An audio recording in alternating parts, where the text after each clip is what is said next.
ಓಂ ಶಾಂತಿ. ಅವ್ಯಕ್ತ ಮುರಳಿಯ ದಿನಾಂಕ 14/1/1980. ಮುರಳಿಯ ಟೈಟಲ್ ಆಗಿದೆ ಆತ್ಮಿಕ ಸೈನಿಕರ ಜೊತೆಗೆ ಆತ್ಮಿಕ ಸೇನಾಪತಿಯ ಮಿಲನ. ಇಂದು ವಿಶೇಷ ಯಾವ ಸಂಘಟನೆ ಇದೆ? ಈ ಸಂಘಟನೆಯಲ್ಲಿ ಪ್ರತಿಯೊಬ್ಬರೂ ಡಬಲ್ ಸೇವಾದಾರಿ ಅಥವಾ ಡಬಲ್ ಜ್ಞಾನಪೂರ್ಣರಾದಂತಹ ಡಬಲ್ ಸೇವಾದಾರಿ ಮಕ್ಕಳ ಗುಂಪನ್ನು ನೋಡಿ ಇಂದು ವತನದಲ್ಲಿ ಒಂದು ವಿಶೇಷ ಸಂವಾದ ನಡೆಯಿತು. ಬ್ರಹ್ಮ ತಂದೆ ಹೇಳಿದರು, ಇವರು ನನ್ನ ವಿಶೇಷ ಭುಜಗಳು. ಶಿವ ತಂದೆ ಹೇಳಿದರು, ಇವರು ನನ್ನ ರುದ್ರಮಾಲೆಯ ವಿಶೇಷ ಮಣಿಗಳು. ಇಂತಹ ಮಾತುಕತೆ ನಡೆಯುತ್ತಾ ಶಿವತಂದೆಯು ಬ್ರಹ್ಮ ತಂದೆಗೆ ಈ ಎಲ್ಲ ತಮ್ಮ ಭುಜಗಳು ಬಲಗೈಯಾಗಿರುವರೋ ಅಥವಾ ಎಡಗೈ ಸಹ ಆಗಿರುವರೋ ಎಂದು ಕೇಳಿದರು. ಬಲಗೈ ಅರ್ಥಾತ್ ಸದಾ ಸಮಾನ, ಸ್ವಚ್ಛ ಮತ್ತು ಸತ್ಯವಾದಿ. ಎಲ್ಲರೂ ಬಲಗೈಯಾಗಿರುವಿರಾ? ಆಗ ಬ್ರಹ್ಮ ತಂದೆ ಮುಗುಳ್ನಗುತ್ತಾ, ಎಲ್ಲರ ಲೆಕ್ಕಪತ್ರ ನಿಮ್ಮ ಬಳಿ ಇದೆಯಲ್ಲ ಎಂದು ಹೇಳಿದರು. ಲೆಕ್ಕಪತ್ರ ನೋಡುವ ಮಾತು ಬಂದಾಗ ಪ್ರತಿಯೊಂದು ಮಗುವಿನ ಲೆಕ್ಕಪತ್ರ ಎದುರಿಗೆ ಪ್ರಕಟವಾಯಿತು. ಹೇಗೆ ಪ್ರಕಟವಾಯಿತು? ಒಂದು ಗಡಿಯಾರದ ರೂಪದಲ್ಲಿ. ಅದರಲ್ಲಿ ಪ್ರತಿಯೊಬ್ಬರ 4 ವಿಷಯಗಳ 4 ಭಾಗಗಳಿದ್ದವು. ಸೃಷ್ಟಿಚಕ್ರದ ಚಿತ್ರವನ್ನು ಇಲ್ಲಿ ಹೇಗೆ ಮಾಡುತ್ತೀರೋ ಹಾಗೆ ಪ್ರತಿಯೊಂದು ಭಾಗದಲ್ಲಿ ಬೇರೆ ಬೇರೆ ಮುಳ್ಳುಗಳಿದ್ದವು. ಅವು 4 ವಿಷಯಗಳ ಪರ್ಸೆಂಟೇಜ್ ಹೇಳುತ್ತಿದ್ದವು. ಎಲ್ಲರ ಲೆಕ್ಕಪತ್ರ ಸ್ಪಷ್ಟವಾಗಿ ಕಂಡುಬರುತ್ತಿದ್ದವು. ಲೆಕ್ಕಪತ್ರ ನೋಡುತ್ತಾ ಬಾಪ್ದಾದ ಪರಸ್ಪರರಲ್ಲಿ ಮಾತನಾಡಿದರು. ಸಮಯದ ಗಡಿಯಾರ ಮತ್ತು ಮಕ್ಕಳ ಪುರುಷಾರ್ಥದ ಗಡಿಯಾರ ಎರಡನ್ನೂ ನೋಡುತ್ತಾ ಏನು ಕಂಡುಬಂದಿತು? ಸಮಯದ ಗಡಿಯಾರ ತೀವ್ರವಾಗಿದೆ ಮತ್ತು ಮಕ್ಕಳ ಪುರುಷಾರ್ಥದ ಗಡಿಯಾರದಲ್ಲಿ ಅನೇಕರ 2 ಭಾಗ ಅರ್ಥಾತ್ 2 ವಿಷಯಗಳಲ್ಲಿ ಫಲಿತಾಂಶ 75% ಆದರೂ ಸರಿಯಾಗಿತ್ತು. ಆದರೆ 2 ವಿಷಯಗಳ ಪರ್ಸೆಂಟ್ನ ಫಲಿತಾಂಶ ಬಹಳ ಕಡಿಮೆ ಇತ್ತು. ಈ ಫಲಿತಾಂಶದ ಪ್ರಮಾಣ ಎವರ್ ರೆಡಿ ಗುಂಪು ಎಂದು ಹೇಳಬಹುದೇ ಎಂದು ಬಾಪ್ದಾದ ಕೇಳಿದರು. ವಿನಾಶದ ಬಟನ್ ಒತ್ತುವುದಷ್ಟೇ ಉಳಿದಿದೆ. ಕ್ಷಣದ ಆಟದ ಮೇಲೆ ನಿಂತಿದೆ. ಹಾಗೆಯೇ ಸ್ಥಾಪನೆಗೆ ನಿಮಿತ್ತರಾದ ಮಕ್ಕಳ ಒಂದು ಕ್ಷಣದಲ್ಲಿ ತಯಾರಾಗುವಂತಹ ಸ್ಮೃತಿಯ ಸಮರ್ಥ ಬಟನ್ ತಯಾರಾಗಿದೆಯಾ? ಸಂಕಲ್ಪ ಮಾಡುತ್ತಲೇ ಅಶರೀರಿಯಾಗಿ ಸರ್ವರ ವಿಶ್ವ ಕಲ್ಯಾಣಕಾರಿಯ ಉನ್ನತ ಸ್ಟೇಜ್ನ ಮೇಲೆ ಸ್ಥಿತರಾಗಿ ಸಾಕ್ಷಿ ದೃಷ್ಟ ಆಗಿ ವಿನಾಶ ಲೀಲೆಯನ್ನು ನೋಡಬಹುದು. ದೇಹದ ಸರ್ವ ಆಕರ್ಷಣೆ ಅರ್ಥಾತ್ ಸಂಬಂಧ, ಪದಾರ್ಥ, ಸಂಸ್ಕಾರ ಈ ಎಲ್ಲವುಗಳ ಆಕರ್ಷಣೆಯಿಂದ ದೂರ. ಪ್ರಕೃತಿಯ ಕೋಲಾಹಲದ ಆಕರ್ಷಣೆಯಿಂದ ದೂರ.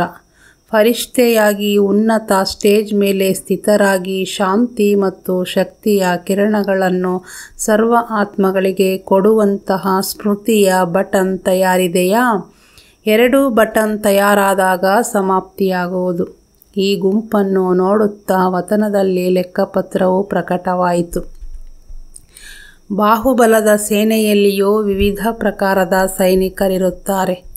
ಕೆಲವರು ಸೀಮೆಯಲ್ಲಿ, ಇನ್ನು ಕೆಲವರು ಯುದ್ಧದ ಮೈದಾನದಲ್ಲಿ ಅರ್ಥಾತ್ ಡೈರೆಕ್ಟ್ ಆಕ್ರಮಣ ಮಾಡುವಂತಹವರು ಮತ್ತು ಕೆಲವರು ಅವರ ಪಾಲನೆಯ ಮಾಡುವಂತಹವರು ಇಂದಿರುತ್ತಾರೆ. ಡೈರೆಕ್ಟರ್ ಬೆನ್ನೆಲುಬಾಗಿರುತ್ತಾರೆ. ಇದೇ ರೀತಿ ಈ ಗುಂಪು ಮೈದಾನದಲ್ಲಿ ಸೇವೆ ಮಾಡುವಂತಹ ಗುಂಪಾಗಿದೆ. ಮೈದಾನದಲ್ಲಿ ಬರುವವರ ಸೇನೆಯ ಆಧಾರದ ಮೇಲೆ ಸೋಲು ಮತ್ತು ಗೆಲುವಿನ ಮಾತಿರುತ್ತದೆ. ಮೈದಾನದಲ್ಲಿ ಬರುವವರು ದುರ್ಬಲ, ಶಸ್ತ್ರಹೀನ, ಅಂಜುವವರು ಆಗಿದ್ದರೆ ಎಂದಿಗೂ ಡೈರೆಕ್ಟರ್ನ ವಿಜಯವಾಗುವುದಿಲ್ಲ. ವಿಶ್ವ ಕಲ್ಯಾಣದ ಮೈದಾನದಲ್ಲಿ ಇದು ಸೇವಾಧಾರಿ ಗುಂಪಾಗಿದೆ. ಈ ಗುಂಪು ಬಹದ್ದೂರ್ ಗುಂಪಾಗಿದೆ. ಎದುರಿಸುವ ಶಕ್ತಿ ಅರ್ಥಾತ್ ಅನುಭವ ಮಾಡಿಸುವ ಶಕ್ತಿ, ಎಲ್ಲರಿಗೂ ಶ್ರೇಷ್ಠ ಚರಿತ್ರೆಯಿಂದ ಬಾಪ್ದಾದರವರ ಚಿತ್ರವನ್ನು ತೋರಿಸುವ ಶಕ್ತಿ ಮುಂತಾದ ಇಂತಹ ಶಸ್ತ್ರಧಾರಿಯಾಗಿರುವಿರಾ? ಇಂತಹ ಶಕ್ತಿ ಸ್ವರೂಪ ಗುಂಪು ಎಂದು ತಿಳಿಯುತ್ತೀರಾ? 4 ವಿಷಯಗಳ 4 ಅಲಂಕಾರಧಾರಿಯಾಗಿದ್ದೀರಾ? 2 ಭುಜದ ಶಕ್ತಿ ಸ್ವರೂಪವಾಗಿರುವಿರೋ ಅಥವಾ 4 ಭುಜದವರು ಆಗಿರುವಿರೋ? ಈ 4 ಅಲಂಕಾರಗಳು 4 ವಿಷಯಗಳ ಚಿಹ್ನೆಗಳು. ಆದ್ದರಿಂದ ಎಲ್ಲ ಅಲಂಕಾರ ಧಾರಣೆ ಮಾಡಿರುವಿರಾ, ಅಥವಾ ಕೆಲವರು 2 ಇನ್ನು ಕೆಲವರು 3 ಧಾರಣೆ ಮಾಡಿರುವಿರಾ, ಅಥವಾ ಕೆಲವರು ಒಂದನ್ನು ಧಾರಣೆ ಮಾಡಿದರೆ ಇನ್ನೊಂದು ಬಿಟ್ಟು ಹೋಗುತ್ತದೆಯೋ? ಆದ್ದರಿಂದ ಈ ಗುಂಪಿನ ಮಹತ್ವವನ್ನು ತಿಳಿದಿರಾ? ಸೇವೆಯ ಮೈದಾನದಲ್ಲಿ ಬರುವ ಗುಂಪು ಅರ್ಥಾತ್ ವಿಜಯದ ಆಧಾರ ಮೂರ್ತಿ ಗುಂಪಾಗಿದೆ. ಆಧಾರ ಮೂರ್ತಿ ಗಟ್ಟಿಯಾಗಿರುವಿರಲ್ಲವೇ? ಆಧಾರ ಅಲುಗಾಡುವಂತಹದ್ದು ಆಗಿಲ್ಲವಷ್ಟೇ. ಜ್ಞಾನ ಮತ್ತು ಸೇವೆಯ 2 ವಿಷಯಗಳ ಮೇಲೆ 75% ನೋಡಿದೆವು. ಹಾಗೆಯೇ ನೆನಪು ಮತ್ತು ಧಾರಣೆ ಈ 2 ವಿಷಯಗಳ ಮೇಲೆ ಸಹ ಹೆಚ್ಚು ಗಮನ ಕೊಟ್ಟು 4 ಅಲಂಕಾರಧಾರಿಯಾಗಿ, ಇಲ್ಲವಾದರೆ ಸೃಷ್ಟಿಯ ಆತ್ಮಗಳಿಗೆ ಸಂಪೂರ್ಣ ಸಾಕ್ಷಾತ್ಕಾರ ಮಾಡಿಸಲಾರಿರಿ. ಆದ್ದರಿಂದ ಈ 2 ಅಲಂಕಾರಗಳನ್ನು ಧಾರಣೆ ಮಾಡಲು ವಿಶೇಷವಾಗಿ ಯಾವುದನ್ನು ಗಮನದಲ್ಲಿಟ್ಟುಕೊಳ್ಳುವಿರಿ? ಡಬಲ್ ಸೇವಾದಾರಿಯಾಗಿರುವಿರಾ? ಲೌಕಿಕ ಮತ್ತು ಈಶ್ವರೀಯ.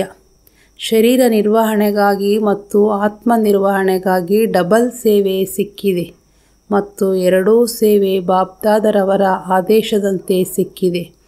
ಆದರೆ 2 ಸೇವೆಗಳಲ್ಲಿ ಸಮಯ ಶಕ್ತಿಗಳಿಗೆ ಸಮಾನ ಗಮನ ಕೊಡುತ್ತೀರಾ? ತಕ್ಕಡಿಯ 2 ಕಡೆಗೆ ಸಮಾನವಾಗಿದೆಯಾ?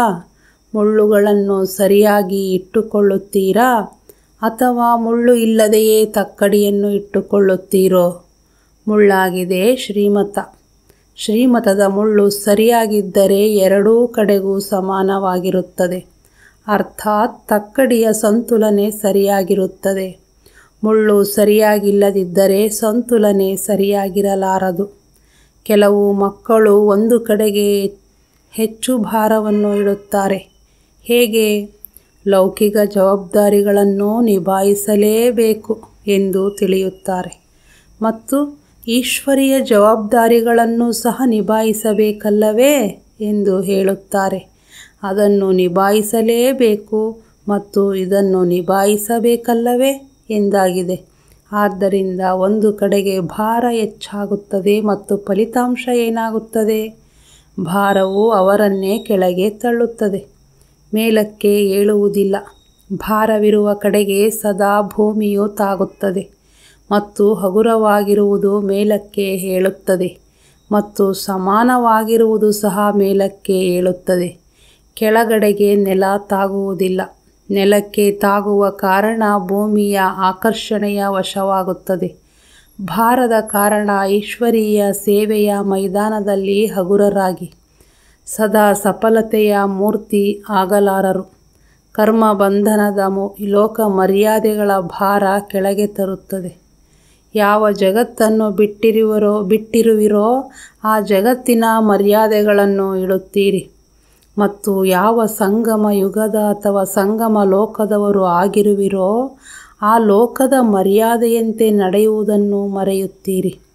ಭಸ್ಮವಾಗುವ ಲೋಕದ ಮರ್ಯಾದೆಯನ್ನು ಸದಾ ಸ್ಮೃತಿಯಲ್ಲಿ ಇಟ್ಟುಕೊಳ್ಳುತ್ತೀರಿ ಮತ್ತು ಅವಿನಾಶಿಯಾಗಿರುವ ಲೋಕದ ಮತ್ತು ಇದೇ ಲೋಕದಿಂದ ಭವಿಷ್ಯ ಲೋಕವಾಗಬೇಕಾಗಿದೆ ಎಂಬ ಸ್ಮೃತಿಯನ್ನು ಕೊಟ್ಟರೂ ಸಹ ಒಮ್ಮೊಮ್ಮೆ ಸ್ಮೃತಿ ಸ್ವರೂಪರಾಗುತ್ತೀರಿ. ಗೃಹಸ್ಥ ವ್ಯವಹಾರ ಮತ್ತು ಈಶ್ವರೀಯ ವ್ಯವಹಾರ 2ರಲ್ಲಿಯೂ ಸಮಾನತೆಯನ್ನಿಡುವುದು, ಅರ್ಥಾತ್ ಸದಾ 2ರಲ್ಲಿಯೂ ಹಗುರ ಮತ್ತು ಸಫಲರಾಗುವುದು. ಗೃಹಸ್ಥ ವ್ಯವಹಾರ ಎಂಬ ಶಬ್ದವನ್ನು ವಾಸ್ತವದಲ್ಲಿ ಬದಲಾಯಿಸಿ. ಗೃಹಸ್ಥ ಎಂಬ ಶಬ್ದ ಹೇಳುತ್ತಲೇ ಗೃಹಸ್ಥಿ ಆಗುತ್ತೀರಿ. ಆದ್ದರಿಂದ ಗೃಹಸ್ಥಿಯಲ್ಲ, ಟ್ರಸ್ಟಿಯಾಗಿ.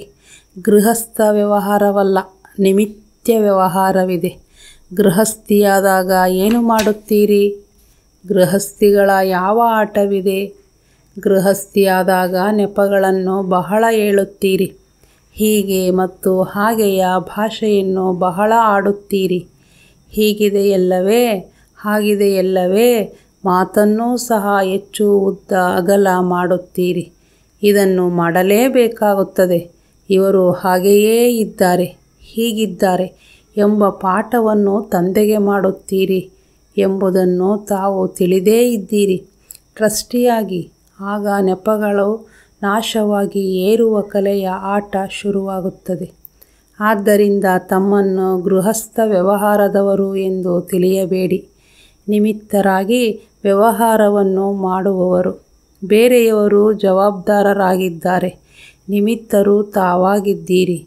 ಹೀಗೆ ಯಾವಾಗ ಸಂಕಲ್ಪದಲ್ಲಿ ಪರಿವರ್ತನೆ ಮಾಡಿಕೊಳ್ಳುತ್ತೀರಿ, ಆಗ ಮಾತು ಮತ್ತು ಕರ್ಮದಲ್ಲಿ ಪರಿವರ್ತನೆ ಆಗಿಯೇ ಆಗುತ್ತದೆ.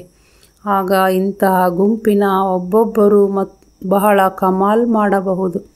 ಕರ್ಮಯೋಗಿ ಸಹಜಯೋಗಿಯ ಪ್ರತಿಯೊಂದು ಮಾದರಿ ಅನೇಕ ಆತ್ಮಗಳಿಗೆ ಶ್ರೇಷ್ಠ ವ್ಯಾಪಾರ ಮಾಡಲು ನಿಮಿತ್ತರಾಗುವಿರಿ. ಲೌಕಿಕ ಗುರುಗಳ ಒಬ್ಬ ಪಟ್ಟದ ಶಿಷ್ಯ ತನ್ನ ಗುರುವಿನ ಹೆಸರನ್ನು ಪ್ರಸಿದ್ಧ ಮಾಡುತ್ತಾನೆ ಮತ್ತು ಇಲ್ಲಿ ಸದ್ಗುರುವಿನ ಇಷ್ಟೆಲ್ಲ ಸಿಂಹಾಸನದ ಅಧಿಕಾರಿ ಮಕ್ಕಳಾಗಿದ್ದೀರಿ. ಒಂದೊಂದು ಮಗು ಎಷ್ಟು ಶ್ರೇಷ್ಠ ಕೆಲಸವನ್ನು ಮಾಡಬಹುದು. ಬಾಪ್ದಾದ ಎಲ್ಲ ಮಕ್ಕಳಿಗೂ ಇಂತಹ ಸೇವಾಧಾರಿ, ವಿಶ್ವದಲ್ಲಿ ಪ್ರಸಿದ್ಧ ಮಾಡುವಂತಹ ವಿಶ್ವ ಕಲ್ಯಾಣಕಾರಿ ಮಕ್ಕಳು ಎಂದು ತಿಳಿಯುತ್ತಾರೆ. ಒಂದು ದೀಪವು ದೀಪದ ಮಾಲೆಯನ್ನೇ ಮಾಡುವಾಗ ತಾವೆಲ್ಲ ಒಂದೊಂದು ದೀಪ ಇಡೀ ವಿಶ್ವದಲ್ಲಿ ದೀಪಾವಳಿ ಮಾಡುವಿರಿ. ಈ ಗುಂಪಿಗೆ ಏನು ಮಾಡಬೇಕೆಂದು ತಿಳಿಯಿತೆ? ಬೇರೆ ಬೇರೆ ಗುಂಪಿಗೆ ವಿವಿಧ ವರ್ಗದ ಆತ್ಮಗಳ ಸೇವಾಧಾರಿಯಾಗಿ ಸರ್ವರ ಸದ್ಗತಿ ಅಥವಾ ಶ್ರೇಷ್ಠ ಜೀವನ ಮಾಡುವ ಆಧಾರ ಮೂರ್ತಿಯಾಗಬೇಕು. ಡಬಲ್ ವಿದೇಶಿ ಹೇಗಿದ್ದಾರೋ ಹಾಗೆ ಡಬಲ್ ಜ್ಞಾನಪೂರ್ಣ, ಡಬಲ್ ಸೇವಾಧಾರಿಯಾಗಿದ್ದಾರೆ. ಡಬಲ್ ಫಲಿತಾಂಶವನ್ನು ಕೊಡಬೇಕು.